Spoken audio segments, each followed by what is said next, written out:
जिंदगी का सफर सुहाना हो, इसके लिए सावधान रहना जरूरी है। रोजमर्रा की आपाधापी में कुछ देर बैठकर सोचना समझना भी जरूरी है कि आपके आसपास क्या हो रहा है और जो कुछ हो रहा है उससे हमारी जिंदगी, हमारा परिवार कैसे प्रभावित हो सकता है। इसलिए हॉर्न बजाकर बाखबर करने वाली खबर जरूरी होती है। और आज की यह खबर पूनम पांडे की मौत से जुड़ी हुई है, जो कि झूठी खबर थी। जी हां, 2 फरवरी को सर्विकल कैंसर से पूनम की मौत की खबर आई तो लोगों को सदमा लगा। लेकिन जैसे ही ये बात सामने आई कि ये सब पूनम का स्टंट था, लोग बेहद नाराज हैं। पूनम पांडे की दलील है कि उन्होंने ये सर्विकल कैंसर को लेकर जागरूकता बढ़ाने के लिए किया, लेकिन ज्यादातर लोग उनके तरीके को अनैतिक और शर्मनाक बता रहे हैं। असल में बात भरोसे की है। मकसद चाहे जो भी हो, पर ऐसे झूठ से लोगों का विश्वास कमजोर होता है। इसलिए सार्वजनिक जीवन में सावधानी जरूरी है। मौत और कैंसर के मामले में गंभीरता दिखाई जाए, इसलिए हॉर्न बजाना जरूरी है।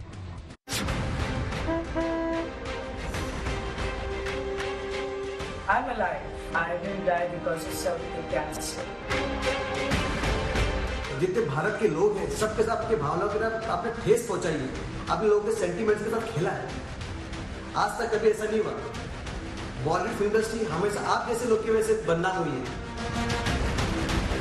I've lost my mom to cancer. This idea wasn't cool.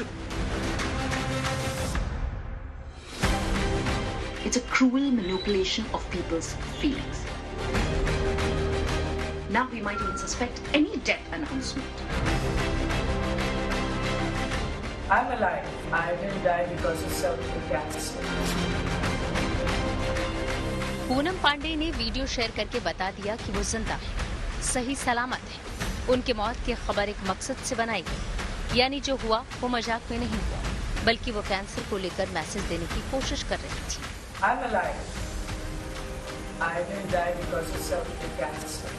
लेकिन आम आदमी हो या फिल्म इंडस्ट्री से जुड़े लोग, किसी को भी पूनम पांडे का ये तरीका पसंद नहीं आया। 2 फरवरी को सर्विकल कैंसर से उनकी मौत की खबर ने चौंका दिया था।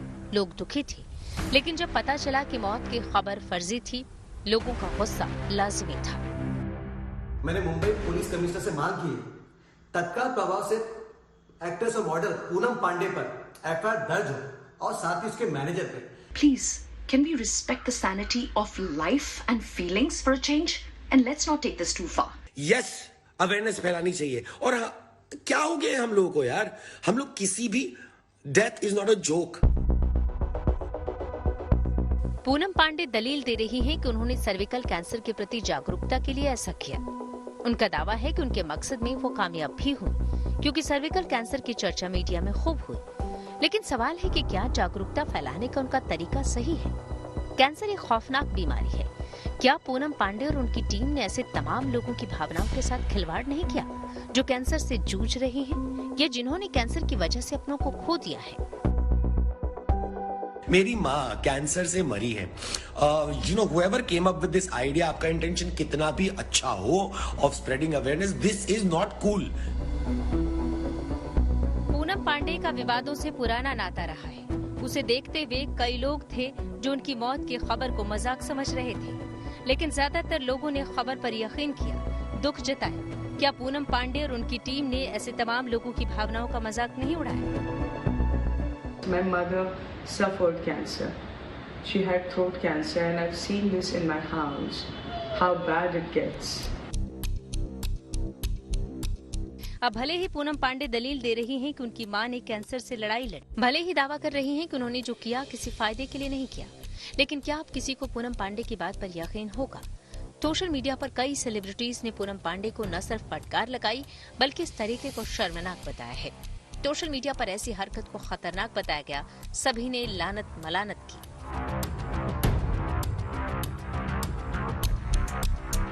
इसके बाद पूनम पांडे की झूठी मौत की खबर बनाने वाली पीआर एजेंसी ने माफीनामा शेयर किया।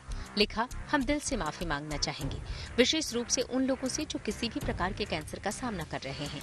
हालांकि पीआर कंपनी ने सफाई भी दी है कि उसके इस तरीके से सर्विकल कैंसर चर्चा में आया। इस पर बात शुरू हुई, लेकिन पूनम और उसकी पीआर एजेंसी की दलील किसी के पल्ले नहीं पड़ रही। ज्यादातर लोग इसे सिर्फ पब्लिसिटी स्टंट मान रहे हैं, सस्ती लोकप्रियता हासिल करने का बस एक तरीका। बॉलीवुड के कई सितारों ने पहले भी झूठी खबरों के जरिए किसी ब्रांड या प्रोडक्ट का प्रचार किया है। कियारा आडवाणी ने एक बड़े अनाउंसमेंट का ऐलान किया था। लोगों को लगा कि सिद्धार्थ मल्होत्रा से शादी का ऐलान करेंगे, लेकिन बाद में कियारा ने एक ब्रांड के साथ जोड़ने की बात कहकर चौंका दिया। इसी तरह शादी के बाद नेहा कक्कड़ की बेबी बम्प वाली तस्वीरें आई तो लोगों ने बधाई दी। बाद में पता चला कि वो सॉन्ग वीडियो का हिस्सा था। काजोल ने सोशल मीडिया पर लिखा कि जिंदगी के सबसे मुश्किल इम्तिहान का सामना कर रही हूँ, सोशल मीडिया से ब्रेक ले रही हूँ। लोग चौंक गए। बाद में पता चला कि उनकी वेब सीरीज की प्रमोशन के लिए था। मतलब ये कि प्रमोशन या पब्लिसिटी के लिए ऐसी हथकंडे अपनाना नई बात नहीं, लेकिन इस बार लोग नाराज इसलिए हैं क्योंकि उन्हें लगता है कि पूनम पांडे ने सभी हदें पार कर दी।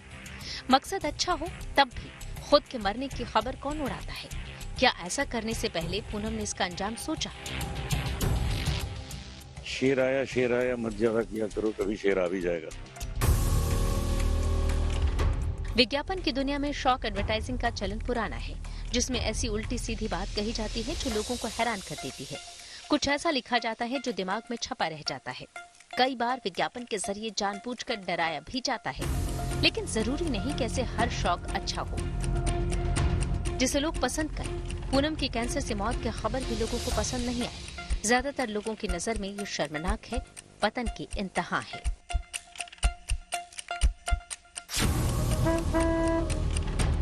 Bureau report, good news today. Poonam Pandey का मकसद अच्छा था। सर्विकल कैंसर को लेकर लोग जागरूक हों, ये बेहद जरूरी है। सवाल उनके तरीके पर है, मौत की झूठी खबर देने पर है। बेशक एडवर्टाइजिंग या फिर कैंपेनिंग के लिए कई तरीके इस्तेमाल किए जाते हैं, इनमें शॉक एडवर्टाइजिंग भी शामिल है। यानी कुछ ऐसा कहना या दिखाना जिससे लोग डर जाएं, घबरा जाएं या फिर परेशान हो जाएं। लेकिन क्या कैंसर जैसी बीमारी के मामले में शॉक एडवर्टाइजिंग का तरीका ठीक है? सुनिए क्या कहना है पीआर एक्सपर्ट रिंचक तिवारी का। शॉक एडवर्टाइजिंग जो है बहुत ही रिकमेंडेबल नहीं होती है फॉर एनी ब्रांड फॉर और एनी कैंपेन। जिससे क्या होता है कि हम कोई भी रिकमेंड करा, हमने कोई शॉकिंग न्यूज़ दी तो वहाँ पर क्या हुआ कि हमारे 2 घंटे 10 घंटे, जैसे कि हम पूनम पांडे के केस में देख रहे हैं कि उन्होंने सर्वाइकल कैंसर को लेकर ये शॉकिंग दी कि उन्होंने डेथ फेक किया, बट वो 10 घंटे ट्रेंड हुआ। उसके बाद क्या हुआ, जब उनकी असलियत सामने आई, उनसे पूछा गया कि आपने ये क्यों किया, तो उन्होंने बोला कि सर्वाइकल कैंसर को प्रमोट करने के लिए किया। बट एक्चुअल में वो तो हुआ ही नहीं ना, वो तो उन्होंने पब्लिक सिंपैथी ली, सेंटीमेंट से जुड़ी। बट जब असलियत सामने आई तो जो लोग उनके फेवर में, जो उनके डिमाइज का कमेंट करे थे, वही उनके अगेंस्ट हो गए। तो इतनी सारे कैंपेन्स होते हैं, भारत में भी हुए हैं, भारत के बाहर भी हुए हैं। तो एक एनालिटिक्स और सर्वे से पता भी चलता है कि शॉक एडवर्टाइजमेंट बहुत ही रिकमेंडेबल नहीं है as per the latest PR trends और दी एडवर्टाइजिंग ट्रेंड्स। क्योंकि हमारे पास सोशल मीडिया है, हमारे पास बहुत से ऐसे टूल्स हैं जहां पर हम ये सारे ट्रेंड्स कर सकते हैं और इजीली वायरल कर सकते हैं। लोगों का कहना है कि मकसद चाहे जो हो, पर पूनम पांडे ने जो किया वो नैतिक रूप से गलत है। लेकिन क्या मौत की झूठी खबर देने पर कानूनी कार्रवाई भी हो सकती है? मुंबई के 2 पुलिस थानों में पूनम पांडे के खिलाफ केस दर्ज कराया गया है। इस मामले में पुलिस क्या कदम उठा सकती है, क्या सजा हो सकती है, बता रहे हैं एडवोकेट हिमांशु मराठकर।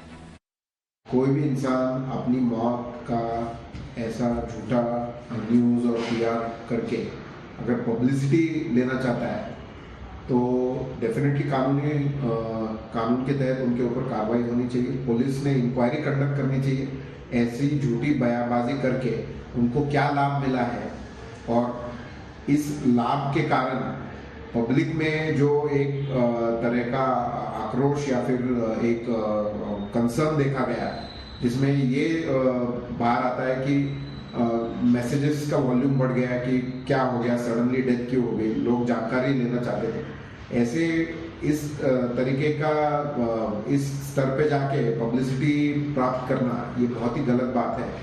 रही बात उनके पीआर टीम की, जिन्होंने इस स्टंट को करके कुछ उपलब्धियां की है, तो पुलिस ने डेफिनेटली इसमें जांच करनी चाहिए और सबको नोटिस इशू कर देना चाहिए to spread fake news and false news.